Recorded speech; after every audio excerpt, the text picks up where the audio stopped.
Jeffrey Dahmer. When Jeffrey Dahmer was 18, both his parents left. His father moved out. His mother took his younger brother and left. No forwarding address, no phone calls. Jeffrey was alone in an empty house. He would later say that was the moment everything fell apart. Dahmer's childhood looked normal from the outside. Suburban Ohio, two-parent household, a little brother named David. But inside, the family was fracturing. His mother suffered from depression and anxiety, swallowing pills by the handful. His father buried himself in work, chasing a PhD in chemistry while his marriage collapsed. The two fought constantly, screaming matches that echoed through the walls. No one noticed their older son slipping away. By age 10, Jeffrey had started collecting roadkill. He'd strip the flesh from dead animals and keep the bones. His father thought it was scientific curiosity. He even taught Jeffrey how to bleach and preserve the skeletons. He never asked why his son spent hours alone in a backyard hut, surrounded by jars of formaldehyde and tiny skulls. By 14, Jeffrey was drinking whiskey before school. Teachers noticed. His grades dropped, but no one intervened. By the time his parents divorced, Jeffrey had already learned the lesson that would define his life. People leave. Everyone leaves, and there's nothing you can do to make them stay, unless you make sure they can't. Between 1978 and 1991, Dahmer killed 17 young men. He drugged them, strangled them, and kept their bodies for as long as he could. He posed them, photographed them, slept beside them. He later told investigators he wasn't trying to hurt anyone. He just didn't want to be alone. The only way I could keep them with me, he said, was if they couldn't leave. Dahmer was beaten to death in prison in 1994. He was 34 years old. His parents had spent years fighting over who was responsible for what their son became. In the end, they both abandoned him, and he never stopped trying to fill that emptiness. You guys remember the Walmart employee that was cooked alive inside of a walk-in oven? Well, the victim's mother has now given the horrifying details about what happened. Trigger warning. This happened on October 19th at the Halifax Central Walmart in Nova Scotia when authorities got a call of a sudden death at the store, later revealed to be a 19-year-old woman who worked there. Well, the victim's mother, Mandeep Kaur, who also worked at that same Walmart, said the day of she wasn't able to reach her daughter Gursimran, and later that night she was the one who made the horrifying discovery of her own daughter in the oven, no longer alive.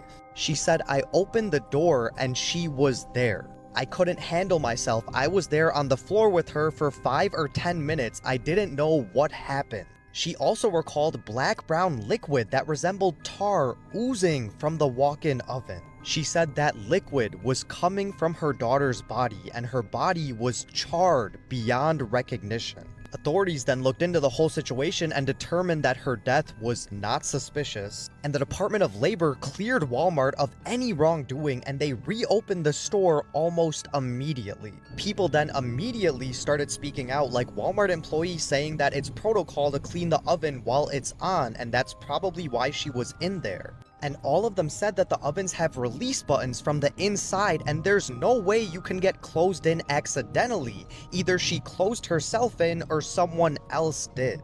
And other people said that the oven gets turned on from a button on the outside, so if someone did this, they had to push her in, lock her in, and turn the oven on. But her mother says there is no way she would do this to herself. She was with her the night before and she was laughing and happy, and she even received a package that her daughter ordered for herself. I mean, she had no plans to take her own life. The family said after 18 months, they got no answers, no justice, and no proof of anything, and they're still left shattered and heartbroken. And they are now pleading with the public to once again bring attention to this case so that they can get the justice and answers they deserve. Rest in peace to Gursimran. Let me know what you guys think about this, and as always, I'll keep you guys updated. Imagine one day you go to a hotel, okay? It doesn't matter for whatever the reason you went to a hotel. So you get your keys, and when you open your door, you see this. Bro, what the hell is this? Let me explain. It all started in 1935 in Kansas City in this hotel right here called the President Hotel. It's like a very known big ass hotel in Kansas City. It looks small here because the picture is cropped. Anyways, one day somebody checked into this hotel, okay? So they got a new customer. The customer's name was Ronald T. Owen, okay? And when Ronald entered, he went to the reception. He was like, "Yeah, bro, give me a key. I want to get a room." The receptionist was like, "Okay, cool." The receptionist gave him his key and he told him that he got the room number 1046. Ronald was like, "Okay, thank you, we're gone." So after a while, and I mean like a big while, a maid wanted to check on his room, okay? A maid who basically works here wanted to check on the room 1046 where Roland is supposed to be. So she was like, "Hello? Is anyone here? Roland heard the knocking on the door. The gentleman that he is, he immediately got up and opened it. It was the maid. The maid was like, hey, can I clean here? He was like, yeah, okay, do your stuff. And when the maid finished cleaning and wanted to leave, Roland told her to not close the door because he's expecting somebody. Ladies and gentlemen, this is where you need to focus because this is where everything becomes creepy. The next day, the maid came back to the same room to clean again. So she knocked, nobody's here. Knocked again, nobody's here. She was like, okay, is this thing closed? She tried to open, it was closed. So she was like, okay, Mr. Roland is probably not here, so I will just use my key, clean his room, and then go. Yeah, let's do this. She opened the door. This is what she saw. She saw Roland sitting in the dark alone. When she saw him, she was like, bro, what the hell is wrong with him? So she decided to come closer to him, and this is when she noticed that he was terrified. She noticed that she didn't want to disturb him, okay? She was like, he doesn't look in a good mood. I will not disturb him, I'll just go. Later that afternoon, she decided to come back, but this time she learned her lesson. She didn't enter directly, she just knocked. So when she knocked this time, somebody actually responded. The only problem is, it was not Roland, okay? It was a deep voice, and he told her to go away. When the maid heard that voice, obviously she was terrified. She was like, I'll never come back again. You don't have to tell me that twice. I'm gone. The next day, exactly on January 4th, this is how they found Roland. I cannot tell you exactly how they found him because it's so messed up, the video will get taken down. What you need to know is the fact that he didn't have much time left, okay? So when the police came and they were like, bro, who did this to you? Roland refused to answer. He didn't directly refuse, he just lied, okay? And it was obvious. He told them that all of this was an accident because he fell on the bathtub. Bro, who would believe that? Obviously, somebody has been doing this to him, but he refused to tell. And it turned out later that even his name was fake. Apparently, his name was Artemis. Why? Well, the story from here becomes way too complicated, and I don't think I'm doing a part 2 because the man is already gone. So why? She survived being virtually decapitated. She was having to hold her head up so it didn't fall off. And in what she thought were her dying seconds, she wrote a message in the sand. Now, this case obviously comes with a massive trigger warning. It's incredibly disturbing, so please do be warned. It was December 1994 in Port Elizabeth, South Africa. Alison Botha had had a fairly normal childhood. The only thing I suppose was out of the ordinary was her parents divorced when she was around 10 years old. But this honestly just helped her become a more independent person. She seemed to cope quite well with this. At the age of 21, she went to live overseas for 4 years. She was super adventurous, and like I said, she was very independent. She was a beautiful young woman. But as time went on, although she enjoyed her travel, she did want to come home. She began a job as an insurance broker, and things seemed to be going well for her in life. She had great friends and a great social life, but all that would change forever on the 18th of the month. The now 27-year-old had been out that evening with some friends at the beach, taken her friends home, and then gone home herself. But when she arrived back at her apartment, something absolutely horrifying happened. She parked her car and leaned over slightly to get something off the passenger's seat. Suddenly, out of nowhere, a man appeared with a knife. He demanded that she moved over to the passenger seat, otherwise he was going to kill her. Terrified, she did as she was told, and the man raced off in the car, and he told her he wasn't actually going to harm her, he just needed to use the car for an hour. Alison sat frozen in fear in the passenger seat of her car, while the man told her that he was going to pick up his friend, and that he was called Clinton. Despite him claiming that he wasn't going to hurt her and just needed the car, deep down Alison did know something horrific was about to happen. She just had this like woman's intuition, this gut instinct. After picking up his friend, the two men drove Alison to a secluded location. And I feel like I've seen a bunch of videos recently about like true crime and safety and things that we can learn from true crime. And one of the things that I see posted time and time again is don't ever let an attacker take you to a second location. Whatever they're planning at the second location is not good. You might as well take your chance and scream and kick up a big fuss if you are somewhat in public than just going with the person. Obviously way easier said than done, but just as a bit of a survival tip, if somebody wants to take you to another location, it's obviously because what they want to do to you, they don't want to do in public, in front of people, or where they could potentially be spotted. So these men drove Alison to a beach and viciously SA'd her. And not content with leaving her after this, they then tried to kill her. They suffocated her until she went unconscious, but she was thankfully still alive. But apparently one of the men saw her twitch a little bit, and they just knew that they needed to do more to kill her.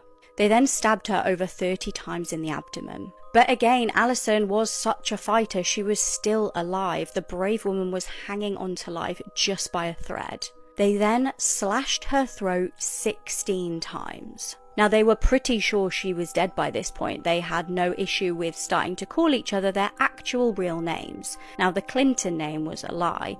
They were actually called Franz and Thunes.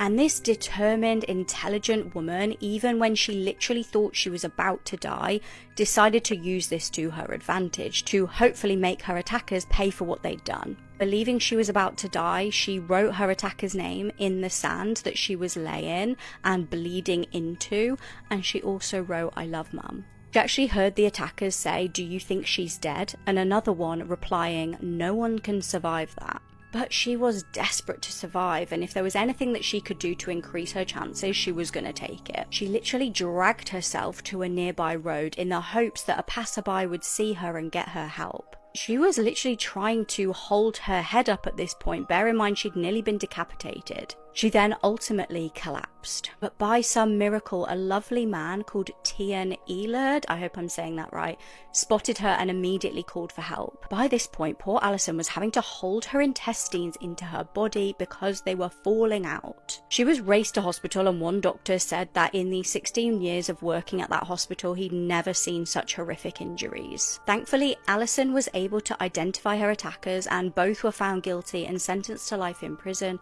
in August 1995. But horrifically, after serving 28 years, both were granted parole in 2023. Alison really used this attack to her advantage though, and just her determination and perseverance through this is incredible. She started working as a motivational speaker and a successful author, and despite her horrific abdominal injuries, she was able to have 2 sons, which she was over the moon about. She promised her son that she was going to murder him for his 18th birthday, and she did just that. I'm True Crime Caitlin, and this is the murder of Austin Pickard. Austin Dean Pickard was a character by the definition of the word. He was really into science, specifically space science and galaxies and things like that, which I believe fall under physics. He had a love for animals, especially cats. In his free time, you would either catch him going out fishing or staying home, chilling, playing video games. He was a young man described as caring, humorous, playful,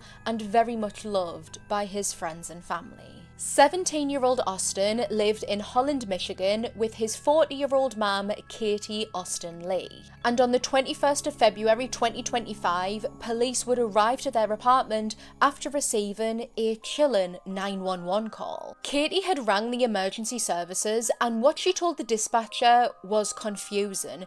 She said that she needed help. She needed a police officer because her son wouldn't stop breathing. Not that he wasn't breathing, that he wouldn't stop. The confused dispatcher asked her what had happened, what had went on, and Katie responded saying that things had gotten out of hand. The day before, Katie had given Austin a mix of different tablets and medication, a bit like a drug cocktail. This contained prescription medication, sleeping tablets, sedatives, and mind-altering substances. She gave this to Austin with the hopes that he would fall asleep, fall unconscious, and then never wake up, that the drug cocktail would kill him. She too swallowed down the concoction, hoping that the same would happen to her, only it didn't work. When Katie eventually awoke from passing out after taking all of these drugs, she disappointingly realised that she was still alive, and her son Austin next to her was also still alive. He was still unconscious, but he was still breathing, and for Katie,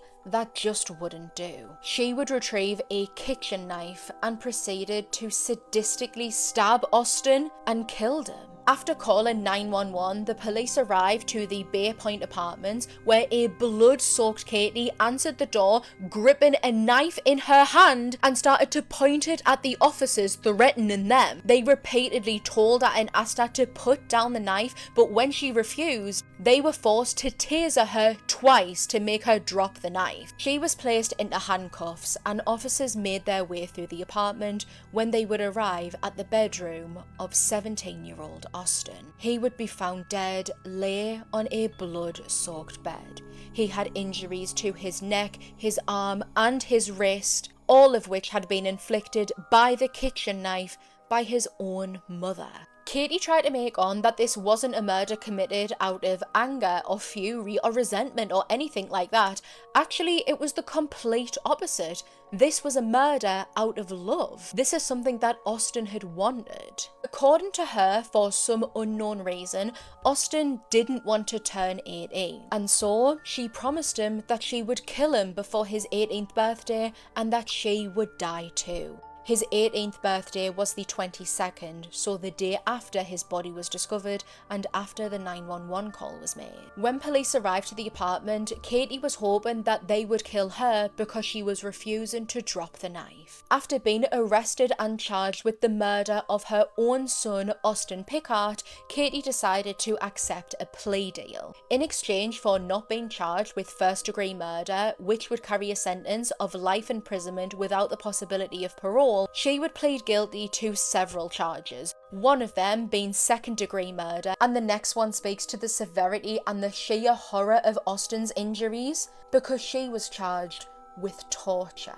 In exchange for her guilty plea, she was handed a sentence of 60 to 90 years to serve, meaning that she will not be able to apply for parole until she is in her hundreds. I want to know what you all think. Do you believe her? Do you believe that she murdered her own son because he didn't want to turn 18? Or is there another reason? Comment down below and let me know. Scary stories that happen in graveyards are the worst, especially the ones with jinns involved, just like the one that I'm about to tell you right now, so be prepared, you're not sleeping tonight.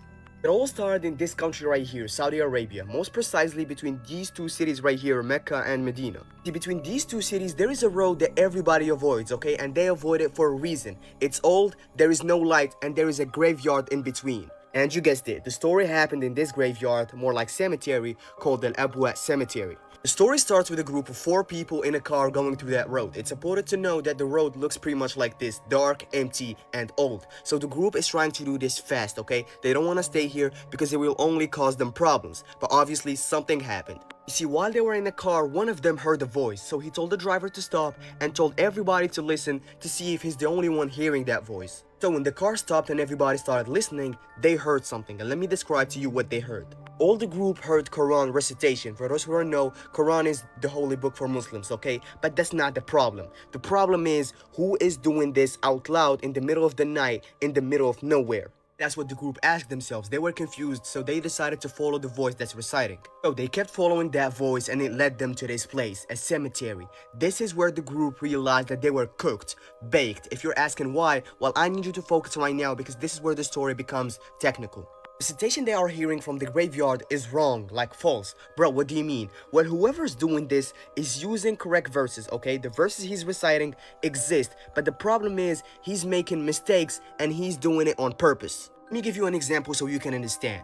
Let us say that you said a sentence. The sentence is correct, but you, on purpose, added some gibberish words in the middle, so the whole sentence doesn't make sense anymore. Well, that's what happened. Well, being confused, the group tried to track the sound to correct whoever is doing this, or at least tell them to stop. And while doing that, the voice they were hearing kept multiplying, like it became multiple voices. Multiple voices reciting some nonsense, making weird noises in the middle of the night in a cemetery. This is where the group realized that it's time to get out. This is not right. So when they got out of here, they made it to the city, and when they made it to the city, they immediately went to see a scholar, and according to that scholar, this is what happened. Group came across jinns in this cemetery, but not any type of them. They came across jinn al-istidraj. Bro, what the hell is this? Let me explain. Istidraj is an Arabic word that means luring somebody, trying to get him closer, and if you think about it, that's exactly what happened to them. Recitations were coming from jinns. It was jinns they were reciting, and they were making mistakes on purpose so other people can be tricked, and when they come to the cemetery, boom, they join the others. These jinns are known for not attacking directly, they do not scream or anything. They just set a trap, and once you step on it, you're done.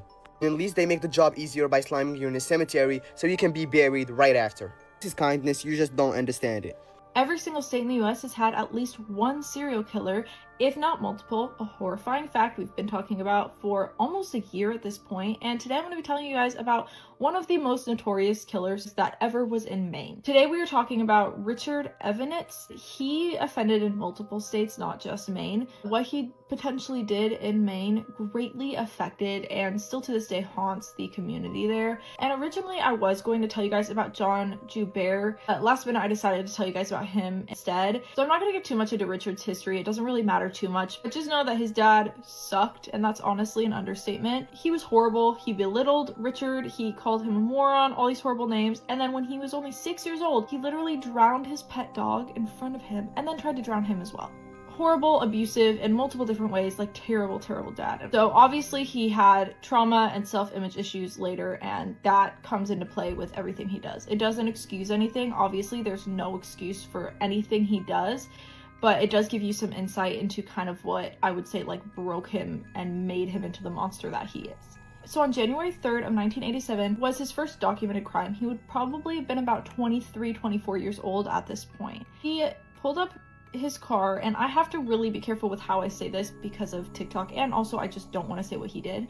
But he pulled his car up beside a 15-year-old girl named Kelly Ballard who was walking home with her little sister. He exposed himself to her and then did stuff that I cannot say, then drove off, and basically he's a pervert. What he did should get him on a registered sex offender list immediately. And then the next day he was seen following Kelly and her mom into a mall parking lot. So he's literally stalking this 15-year-old little girl. And luckily Kelly's mom actually took down his license plate and reported it, and the police were able to arrest him a month later. He, however, did not get a good enough punishment. He was sentenced to 3 months probation. Not good enough. So the next year, because he's still free, on July 6th of 1988, a 12-year-old girl named Sarah Margaret Cherry was abducted while babysitting in her home in Bowdoin, Maine. She just vanishes. And unfortunately, their worst fears come true while they were searching for her. Her body was found in a wooded area. She had been bound with rope and essayed multiple times. She'd been stabbed and strangled with a scarf. Again, she was only 12 years old and had to endure all of these things in her final moments. I will say that we don't know for sure if Richard is the one who abducted and killed her. I personally think he did, which is why I'm telling you guys about him for Maine. But in 1989, another man, his name was Dennis DeCane, was convicted of her murder. And he actually is in prison to this day for her murder, but he's always maintained his innocence. But in general, like, this is pretty controversial. Again, not everyone thinks that Dennis killed her. And we know that Richard was in Portland, Maine, which is nearby, on May 8th to May 31st, and then again later around the same time that she went missing.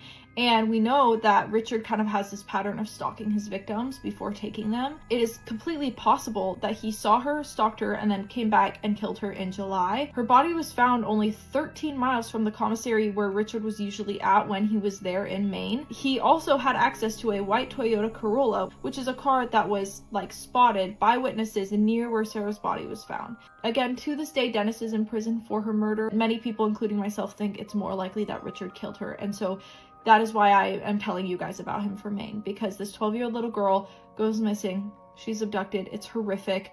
It shakes the entire community to its core, and likely Richard is the person that did this. Around 8 years later, in 1996, few states south in Virginia, they have a serial stalker, and they call him the Route 29 stalker. It all started, as far as they know, on March 2nd of 1996. A 25-year-old named Alicia Reynolds left her home in Maryland, in Baltimore, and she was driving to Virginia. But she never made it, and at 6 p.m. her car was found abandoned along the highway. And after she was announced to be missing, witnesses came forward saying that they had seen Alicia along Route 29. They saw her talking to a man in a blue pickup truck, and that they were on the side of the road, and it seemed a little bit off.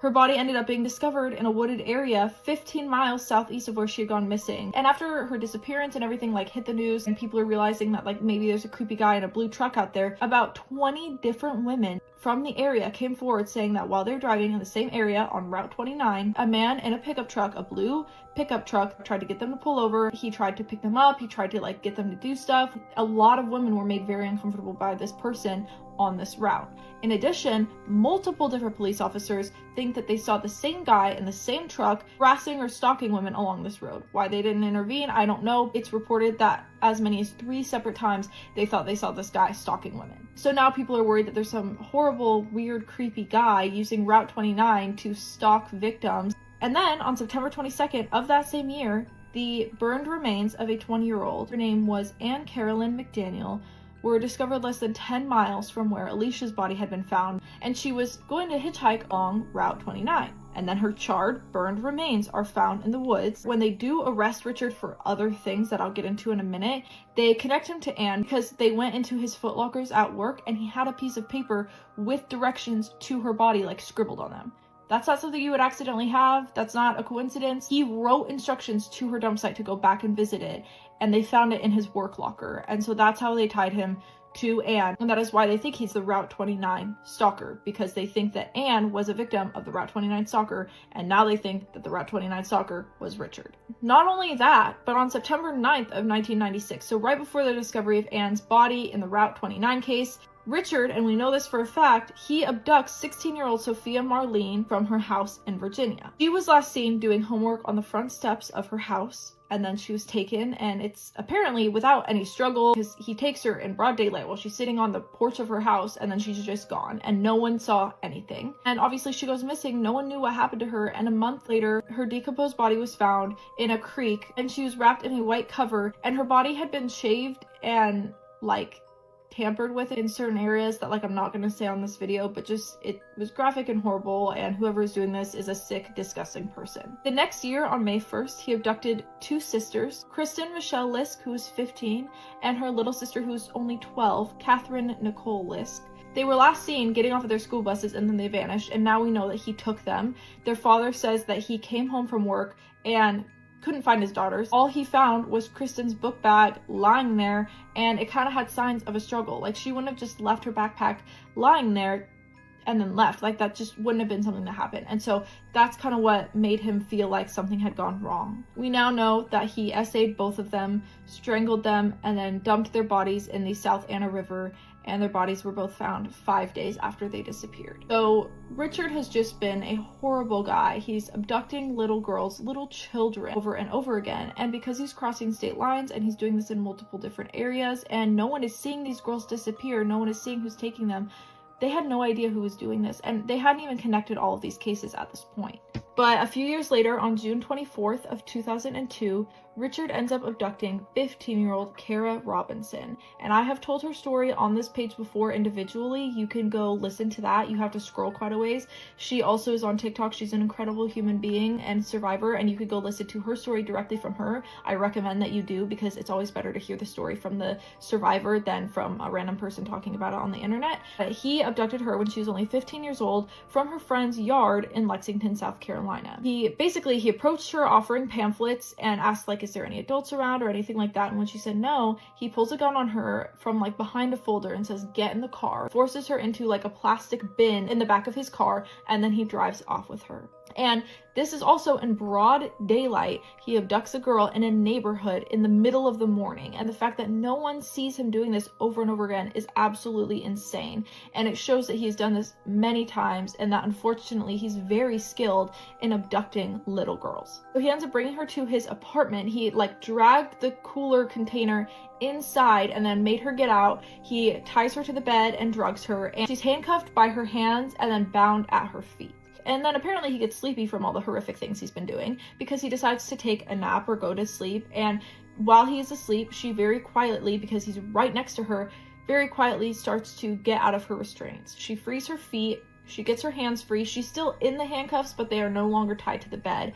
And she goes to the front door. It's barricaded by a bunch of stuff, but she ends up removing it and sneaking out the front door. And he is living in an apartment complex, basically, so all the buildings look the same. It's a very big area. She just starts running for help, and she runs up to people driving and says, "I've been abducted, please help me." They take her to the police, and they are like, "What happened?" She tells them about the horrible trauma she's just endured, And she says that the entire time that she was held prisoner, she was on a mission, and again, you should go listen to her telling the story, but she was on a mission to collect as much information and facts about the guy that did this to her, because she says she knew she was going to get free and she wanted to be able to identify who did this to her. So while she was his prisoner, she was looking at stuff on his fridge, she was looking at his house, she was trying to collect any information about him because she didn't know his name, and she got the number of his dentist and memorized it from a little card on his fridge, and like all these different insane facts that she was able to remember while going through this horrific, traumatic event. She gives the police all this information and they are able to figure out that it is Richard that kidnapped her. They go to the apartment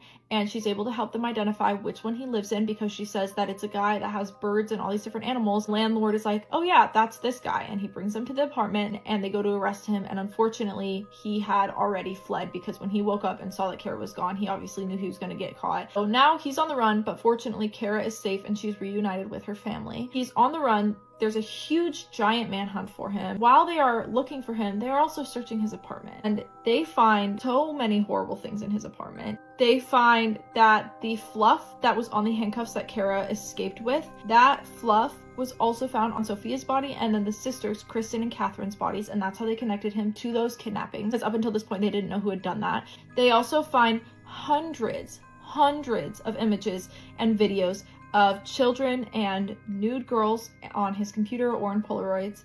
And then they find lots of undergarments and other things that are unmentionable on TikTok or just in general because they're horrific. So they're like, this guy is just beyond disgusting and evil, and we have to get him because he will not stop. He will continue to do this if we do not find him. They are like trying to track him down, but they don't really know where he could have gone. But on June 27th, Richard ends up calling his sister, and she says that he said on the phone that he has committed more crimes than he can remember. And then he asked her to meet him at an IHOP in Florida. Says, okay, but instead, she's incredible. She calls the police and says, this is where my brother is. Like, he's not a good guy, go get him. And I'm sure that wasn't easy for her to do, but thankfully she did that. And the police end up tracking him down in Florida after she calls and tells them this. And they corner him. They try to get him to surrender to the police, but he knows he's surrounded and he ends up taking his life instead. So they are not able to arrest him. They're not able to get justice for these girls, but he is no longer able to hurt anyone else. He's no longer on this earth. He offended in many states, not just Maine.